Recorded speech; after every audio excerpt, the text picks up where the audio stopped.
Welcome back, Philosophy 135. Dr. K here. I hope you all are doing well. In our last video, we talked about a strategy or form of argumentation in which you attempt to show some proposition false by showing it has false or absurd consequences. Namely, that's called the reductio ad absurdum. In this video, I want to summarize and clarify some important points we've broached in earlier lectures, but that often get confused. First, let's talk about what an argument is. And by the way, we have one right here, namely an argument for the existence of God. Let's run through it. 1, God is whatever it is better to be than not to be. 2, it's better to exist than not to exist, right? 3, thus God exists. Okay, what we have here is an argument. Why? Because what an argument is a set of propositions in an evidential relationship. That's to say, a set of propositions where some of those propositions are functioning as evidence for another of the propositions. So if I was to ask you what the argument is, more precisely, where is the argument, what might you say?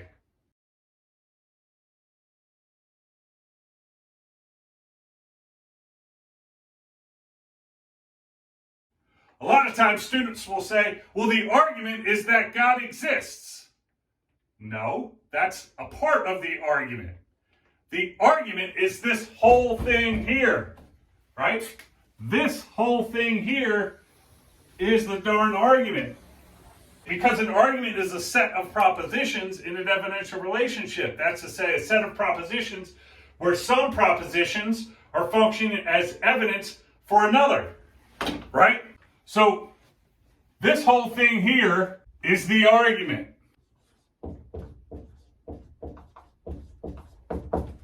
Each of these is a proposition. Why? Because each of these is a sentence that can be true or false. But some of these propositions are what we call premises, namely the ones functioning as evidence in the argument.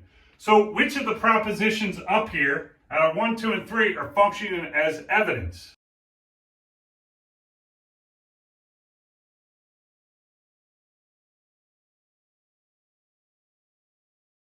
If you said propositions 1 and 2, you're correct.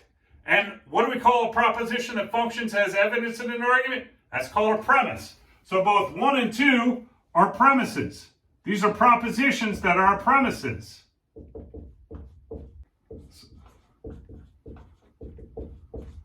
What about this proposition in 3? Is this a premise? No, it's a conclusion. It is the proposition in the argument that is being argued for. Right? So an argument is a set of propositions in an evidential relationship. The propositions are the main parts of an argument, and whether a proposition is a premise or a conclusion is determined by the function that is playing in the argument. If its function is to provide evidence for some other claim, then it's a premise. If its function is to be the thing that's argued for, to be the thing that's supported by other propositions in the set, then it's a conclusion, right?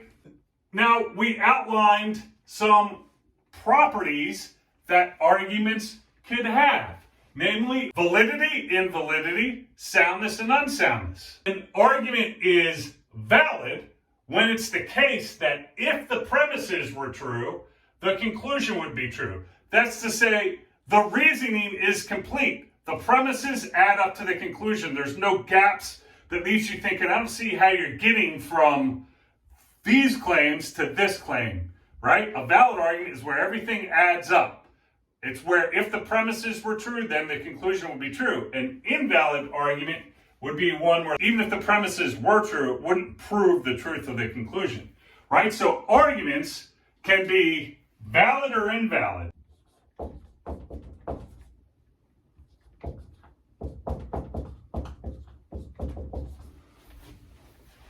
Arguments can also be sound or unsound.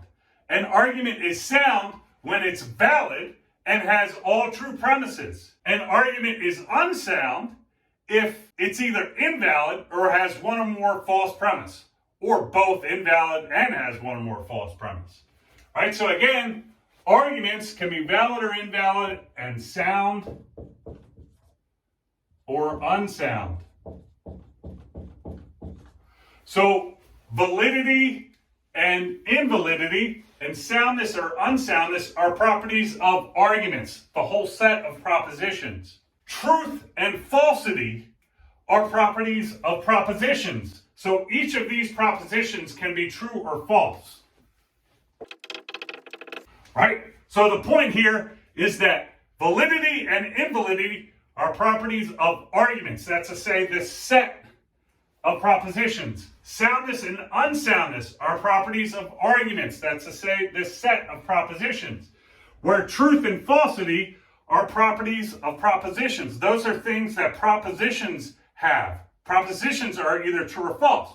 So what we don't say of a proposition is that it's valid or invalid. You'll say that's a valid proposition. That doesn't make sense in a logic class. It's so valid. It's the same thing with soundness or unsoundness.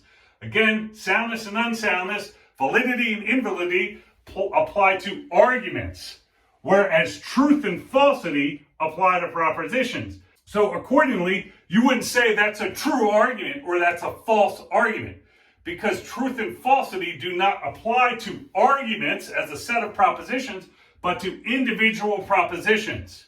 Okay, so the point here is I want you to, when we're talking about different properties or qualities that an argument might have, or parts of an argument might have, I want you to be clear and specific as to which properties apply to what.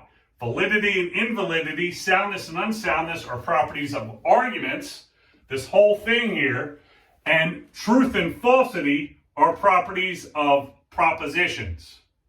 And while we're on truth and falsity, you might have some questions about that. Like specifically, when is a proposition true or when is a proposition false?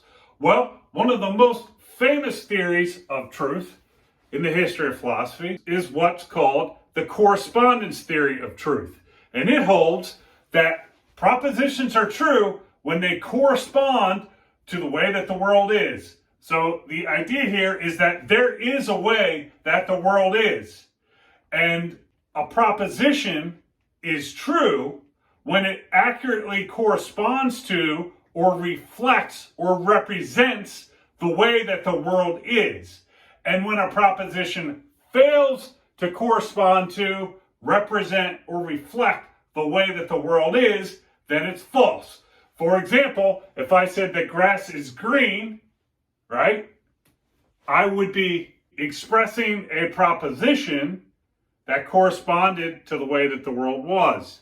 And hence, that proposition would be true. If I said grass is pink, then I would be expressing a proposition that failed to correspond with or accurately represent or reflect the way that the world is, and hence that proposition would be false. So in this video, we attempted to summarize and clarify some important points which we've discussed earlier, but that often get confused. We went back over what an argument was. An argument would be the set of propositions in an evidential relationship. The parts of the argument are propositions, which are sentences that can be true or false. And whether a proposition in an argument is a premise or a conclusion depends on the role it's performing in the argument. If it's functioning as evidence, it's a premise. If you have a proposition that's the thing that's being argued for, then it's a conclusion. Validity and invalidity, soundness and unsoundness are properties of arguments, the set of propositions together. Truth and falsity are properties of individual propositions. So we don't say of an argument that it's true or false, and we don't say of propositions that they're sound or unsound, valid or invalid. We also talked about truth and falsity. A proposition is true when it corresponds to the way that the world is, and it's false when it fails to do that. So having come through now all the lectures that we had, the readings that you've had, what I'm going to talk about in the next video are 4 options that you have open to you when it comes to evaluating an argument. I'll see you in the next video. Dr. K out.